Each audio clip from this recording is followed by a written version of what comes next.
Greetings from the basement, number 10 here, dead last. Today is Wednesday, September 12th. We are one day out from Bears-Packers. Let's go Bears, bear down. I wanted to go through a few quick things to recap from week one. Just give out a few awards. Hopefully I can keep this up throughout the whole season, but we'll see. I wanted to give best win to cousin Eric, workaholics, way to go buddy. Darren McFadden really... I just wish I could have seen Kevin sitting at home just stewing with anger as Darren McFadden just kept catching little passes and kept racking up 1 point, and then losing by 1 whole point. Phenomenal, Eric. Great job, great management. Way to get rid of those kickers and supplement your team. Now if you just put Michael Crabtree in your starting roster, you might start winning a few more games. You might make it into the playoffs. Biggest disappointment, this guy right here. Not just me, Wes Welker. Wes Welker with 4.4 points. That is unheard of. The guy averages 9 catches a game. That's 9 points right there with no yards. Absolutely unbelievable. Fred Jackson going out in the second period, second quarter, just awful. It's just unfair for me to even try to compete this week. On the same side, in our matchup, it could have been a lot worse. Mark with Forte. Forte was a bit of a disappointment too. Even though he still had 20-some-odd points, he could have had 12 more points. You need to be writing to Mike Tyson, Michael Bush.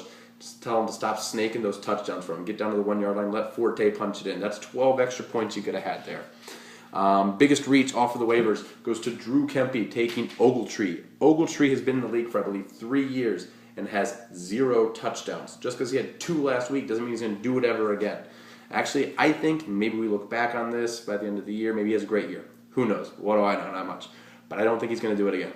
I mean, Austin is healthy. Des Bryant's healthy. You got Witten back from the spleen laceration.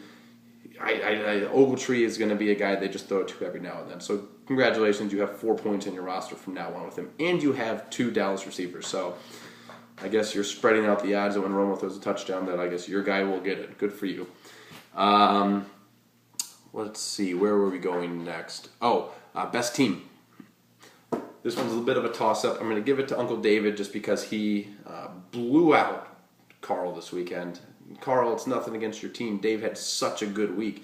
He had the Julio Jones and the Matt Ryan connection, and when they're just hooking up like that, it's hard to stop. And then Adrian Peterson, who saw it coming with the ACL blown out last year and taking up 2 touchdowns this week.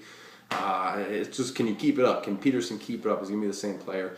I think he will be. You guys are just a beast. So I think that's why I give it to Dave. Dad, you were in close second. I don't think Rodgers will have below 27 points the rest of the year. The guy is just a freak. And Brandon Marshall's just going to be bringing home points all year long. Those are the big things right now. We have Bears-Packers tomorrow night, so make sure if you have Bears or Packers that you want to play, you've got them in your lineup. They're not sitting on your bench, because if they're on your bench, you get 0 points. If you have people that underperform this week and you want to get rid of them, go ahead and cut them. You have no affiliation to them. Make sure you are replacing them with some good players. Everyone's off of waivers right now, and so you can go out there and pick them up. It doesn't cost you anything. That's what you'll want to do. Dave, I know you asked a few questions about how you keep the guys. You keep them all season. If you want to replace other people, that's how you do it. Everyone else, the games don't start until Sunday, so make sure you have your rosters updated then. Keep your eye on the little stars next to your player's name. If there's a Q, they're questionable over there. If there's a D, they're doubtful. A P is probable. That's just the injury report. Keep an eye on that stuff. Make sure you have the right guys in there that are going to be playing. All right, I'm getting too long, and Austin is getting talkative, so I need to get running. So, great week one. Looking forward to a fantastic season. That's it. Talk to you later, guys. Bye.